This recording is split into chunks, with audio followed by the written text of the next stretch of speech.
Assalamualaikum warahmatullahi wabarakatuh. Hamdan wa syukran lillah. Hamdan wa syukran bihudurkum. Alhamdulillahilladzi arsalahu bil huda wa dinil haqq. Alhamdulillahilladzi an'ama alaina wa hadana ala dinil islam wal iman wa ihsan. Alhamdulillahi rabbil alamin. Wassalatu wassalamu ala samsul mursalin wa qamarin nabiyyin wa sidratil muntal arifin sayyidina wa maulana Muhammadin wa ala alihi wa sahbihi ajma'in. Amma ba'd. Ilahi anta maksudi wa ridhaka matlubi a'tini mahabbataka wa ma'rifataka wa a'tini ma'aka abada. Di hadapan para ahli silsilah thariqah Qadiriyah Naqsabandiyah Suryalaya Sernarasa, wabil khusus murabi arwahina Arti Syekh Muhammad Abdul Wasatullah Masul Qaddasallahu sirrah. Sebagai ungkapan terima kasih kita kepada beliau, tentunya dengan wasilah barokah manaqib ini kita doakan sama-sama semoga Abah panjang umur, sehat walafiat, ditambah karomah barokahnya sama Allah sebagai wasilah roh kita ma'rifatullah, sekaligus sebagai wasilah untuk hajat-hajat kita. Semoga dengan barokah karomah guru mursyid, hajat kita baik dunia maupun akhirat diberikan Allah yang terbaik menurut Allah Subhanahu wa taala. Al-Fatihah. A'udzubillahi minasyaitonirrajim. Bismillahirrahmanirrahim. Alhamdulillahirabbil alamin arrahmanir rahim maliki yaumiddin. Iyyaka na'budu wa iyyaka nasta'in ihdinas siratal mustaqim. Siratal ladzina an'amta 'alaihim ghairil maghdubi 'alaihim waladdallin. Kepada para kiai, para ustadz, para asatidzah, para wakil talqin, syamursyid, semuanya yang sangat kami hormati dan dimuliakan Allah, menggagas manaqib yang memberikan percontohan buat kita semuanya untuk belajar istiqomah. Di antaranya ada Umi Susmi kita, Umi Syahid, Ibu Haja Wahyuni yang di Inggris. Ada lagi ada Bu Kartini yang di Texas, cuman karena waktunya terlalu malam di Amerika, mungkin beliaunya juga sulit juga ini ya. Tapi semoga saja beliau juga hadir secara rohaninya ikut manaqib MOS ini yang sangat kami hormati dan dimuliakan Allah Subhanahu wa taala. Ikhwan wal akhwat semuanya yang senantiasa sama-sama sebagai benteng-bentengnya guru mursyid yang selalu belajar istiqomah dengan wasilah, yaitu dengan istiqomahnya ikut manaqib penggan sedunia ini semuanya yang tidak bisa kami sebutkan satu persatu, yang sangat kami hormati dan dimuliakan Allah Subhanahu wa taala. Puji syukur kita haturkan kepada Allah Subhanahu wa taala dengan ucapan alhamdulillahirabbil alamin, di mana pada hari ini, waktu ini, detik ini kita telah dijadikan Allah menjadi hamba yang mayyasya. Dengan barokah karomahnya guru mursyid, kita telah dimampukan, dibisakan untuk bisa masuk ke tempat yang sangat suci dan mulia, yaitu wasilah majalis manaqib. Di mana majalis manaqib ini majalis yang sangat disukai sama guru mursyid kita. Tentunya kalau guru mursyid saja mengatakan mencintai, senang dengan amalia manaqib, kemudian kita ikut juga di dalamnya, tentunya bagian seorang murid-murid yang ingin menyenangkan hati guru mursyid dengan mengamalkan, melestarikan, mengamankan ajaran yang sangat suci yaitu thariqah Qadiriyah Naqsabandiyah Suryalaya Sernarasa ini. Tentu sepatutnya dengan ucapan alhamdulillahirabbil alamin sebagai tanda kebahagiaan kita zahiran wa batinan, termasuk kebahagiaan dunia akhirat kita. Alhamdulillahirabbil alamin. Kedua kalinya Salawat beserta salam Allah, semoga Allah melimpahkan kepada baginda Rasul Muhammadin Sallallahu Alaihi Wasallam. Ikhwan wal akhwat semuanya yang terkhusus dan teruntuk.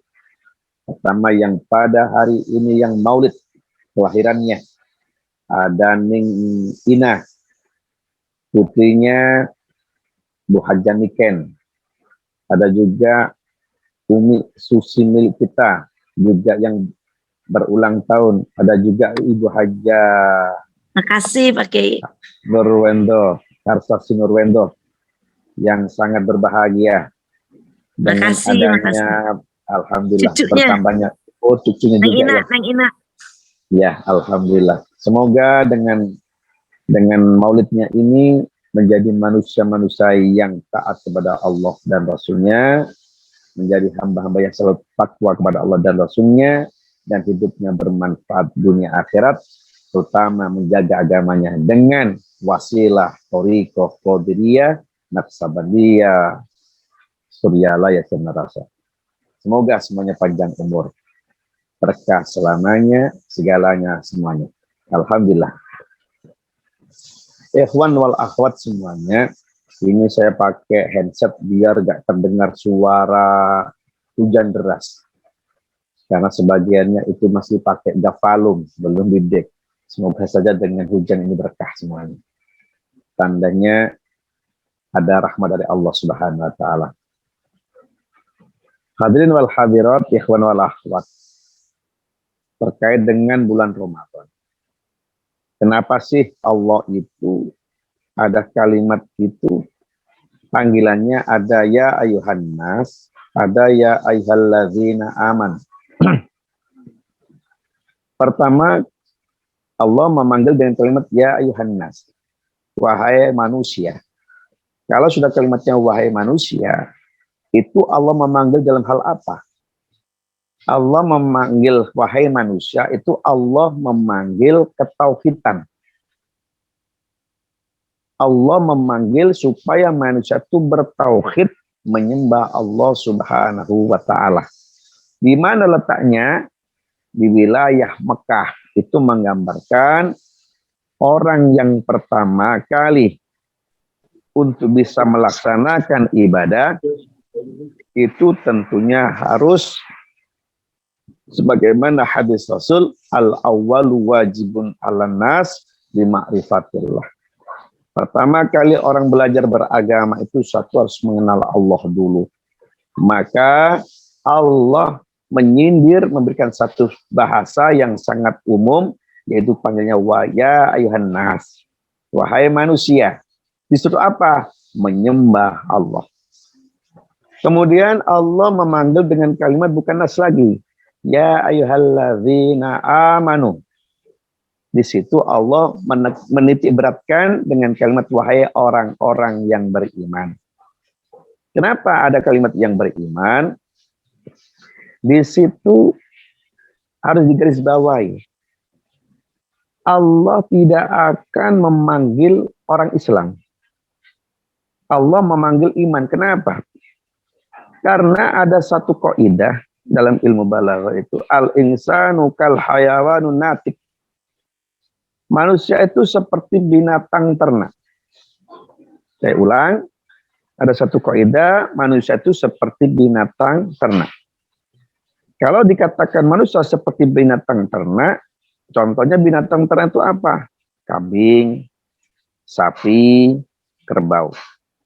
Jadi pada dasarnya Islam itu manusianya.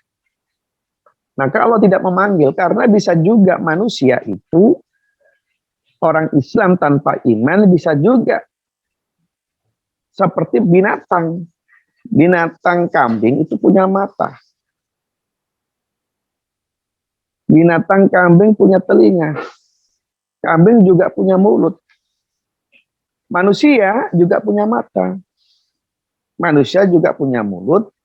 Manusia juga punya telinga. Sama. Tapi manusia tanpa iman, manusianya dikasih akal sama Allah, ketika disamakan dengan binatang marah. Tidak terima. Tersinggung. Tapi perbuatannya seperti binatang ternak. Tapi tidak sadar. Maka sampai di Quran mengatakan Allah, manusia itu seperti binatang buas. Bahkan lebih buas daripada binatang buas. Bayangkan. Kenapa manusia bisa dikatakan seperti binatang buas, bahkan lebih buas? Karena manusia ini tanpa iman. Jadi Allah ditekankan orang yang bisa membedakan dia manusia atau binatang, itu iman, bukan manusianya. Ini. Maka contoh, kambing itu makannya cuma rumput.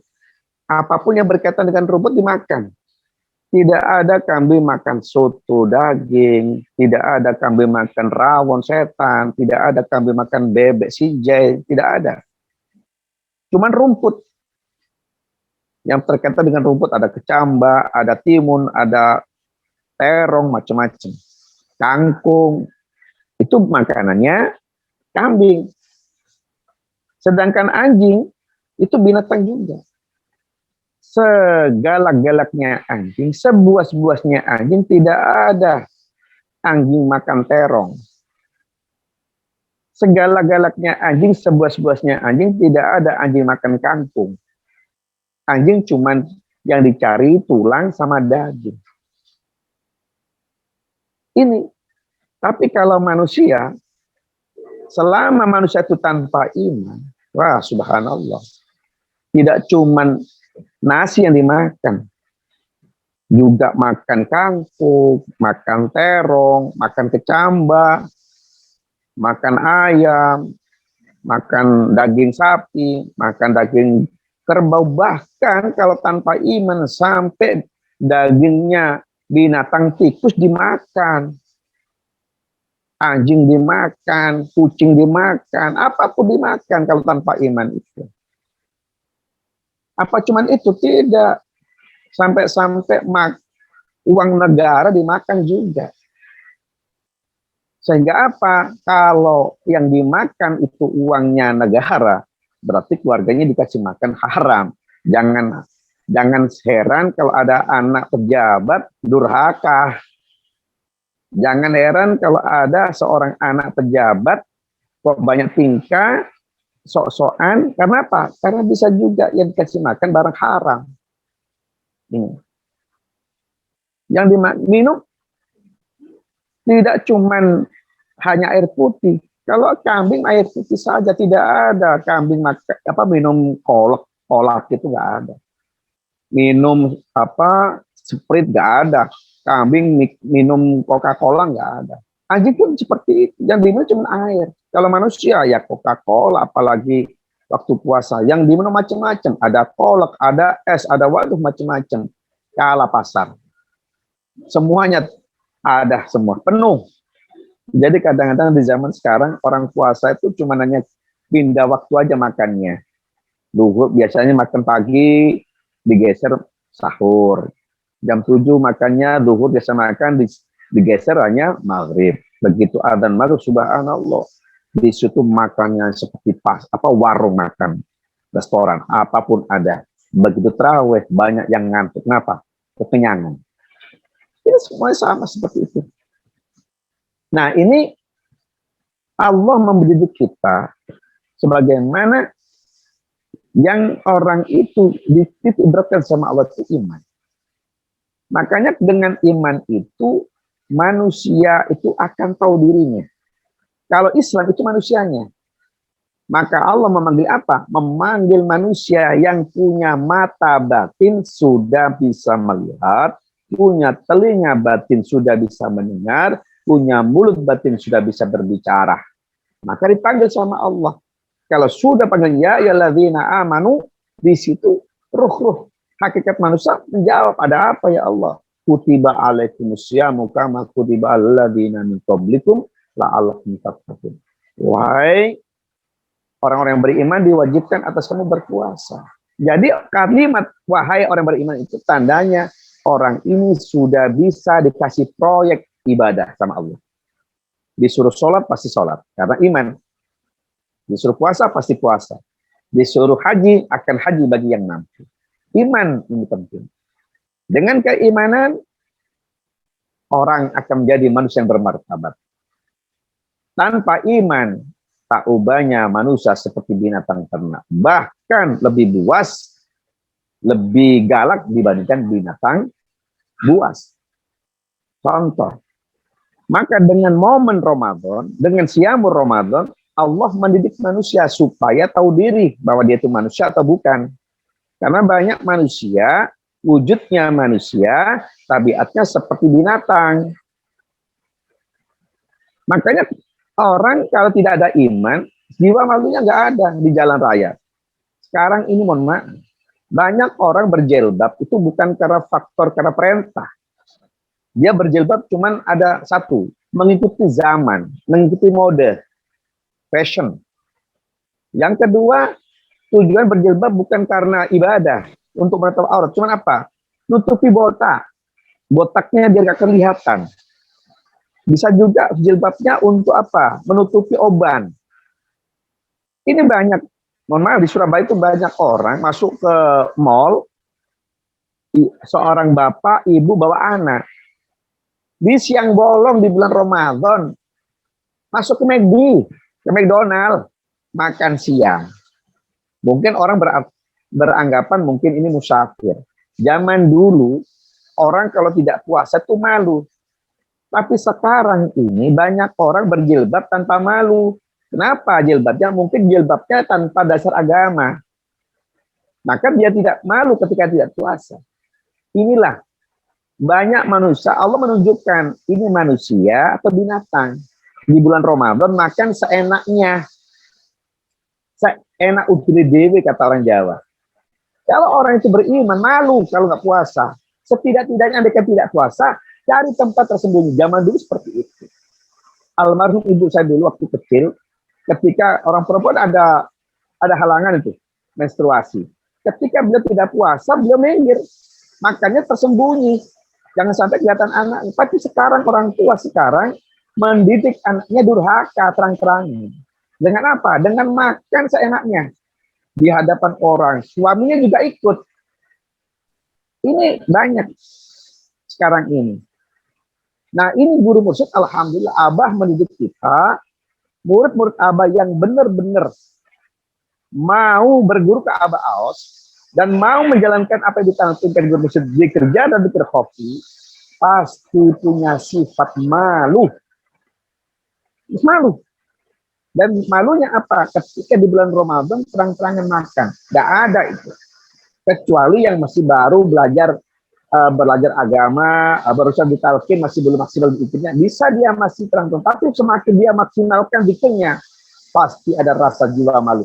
Makanya hadis Rasul mengatakan al-haya'u minal iman, sebagian malu itu bagian dari iman. Ini, dan alhamdulillah murid Abah pasti senang dengan proyek Allah. Ibadah apapun senang. Ini pentingnya orang bertoriko. Yang kedua, dengan puasa Ramadan sesungguhnya manusia diangkat derajatnya sama Allah. Contoh lagi, kita ingin tahu yang namanya ulat. Ulat itu kalau dilihat menjijikkan. Semua orang kalau melihat ulat jijik. Mungkin ada satu orang yang tidak jijik mungkin, tapi secara umum orang lihat ulat itu pasti jijik, geli. Itu melihat. Yang kedua, ketika ulat itu bulu-bulunya menempel di tangan manusia, itu gatal. Ulat. Tapi ulat tanpa punya akal, ulat tidak punya akal, cuma insting saja sama Allah dikasih, itu ulat bisa tafakur kepada Allah. Dia merasa hina. Ulat itu yang tidak punya akal, otak saja, hanya cuma insting saja, dia ada rasa bagaimana terangkat derajatnya. Maka di situ ulat yang tadinya orang jijik melihatnya, apalagi dipegang, apalagi kena tangan itu gatal, ulat riyadhah. Bagaimana ulat ini supaya jadi berubah derajatnya? Ulat puasa. Puasanya ulat itu kurang lebih kisaran 15 hari sampai 21 hari. Kisaran itu. Entah di 21 atau 15. Untuk apa ulat puasa? Padahal ulat tidak pernah sekolah itu. Ulat tidak pernah sekolah TK. Ulat tidak pernah sekolah SD. Ulat tidak pernah sekolah SMP. Ulat tidak pernah sekolah SMA. Ulat tidak pernah sekolah S1. Tidak pernah S2. S3, S-teler, S macam-macam. Tidak pernah sekolah ulat. Tapi ulat subhanallah, dia tahu Tuhan.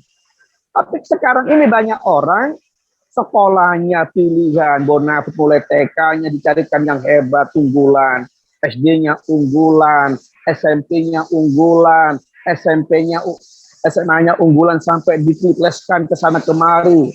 S1-nya di Singapura, S2-nya di London, S3-nya di Amerika, S4-nya di Jakarta, S5-nya di Madura misalnya.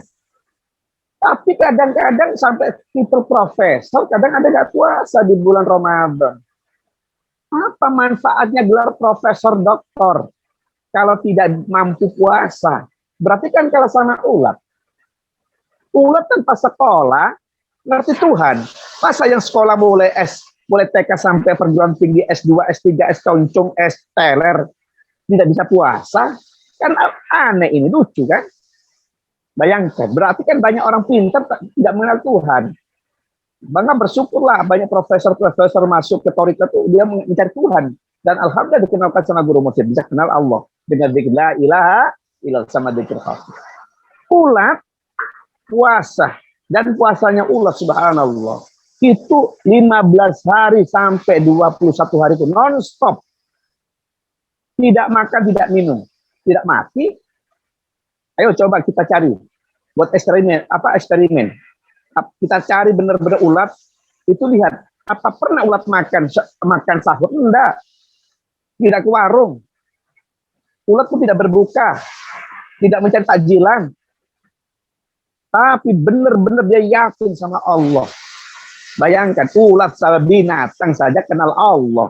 Masa manusia yang dikasih otak sama Allah nggak kenal Allah, waktunya Ramadan kalah sama ulat, badannya kekar, otaknya cemerlang cerdas, tapi bodoh iman. Eman kan? Dia korupsi, kalah sama ulat. Ulat yang tidak kenal Tuhan saja tidak korupsi, masa yang punya otak pinter korupsi kan gitu. Dan ini ulat akhirnya apa? Dengan 15 hari kurang lebih atau maksimalnya 21 hari, di situ ulat itu raudoh, poso, ngepusno roso. Akhirnya bulu-bulunya karena panasnya dirinya, maka disitulah merubah. Yang tadi banyak bulu, ulat dengan sendirinya berubah bentuknya jadi kepompong. Setelah kepompong, jadilah ulat itu jadi kupu-kupu. Subhanallah. Ulat saja ingin mengangkat derajatnya. Masa manusia punya otak tidak mengenal Tuhan, tidak mau merubah dirinya. Ini subhanallah. Dan ini pelajaran buat kita. Ulat saja tanpa tidak punya otak, tidak pernah sekolah saja mengenal Tuhan, apalagi manusia. Tentunya manusia harusnya lebih di atasnya ulat. Apa?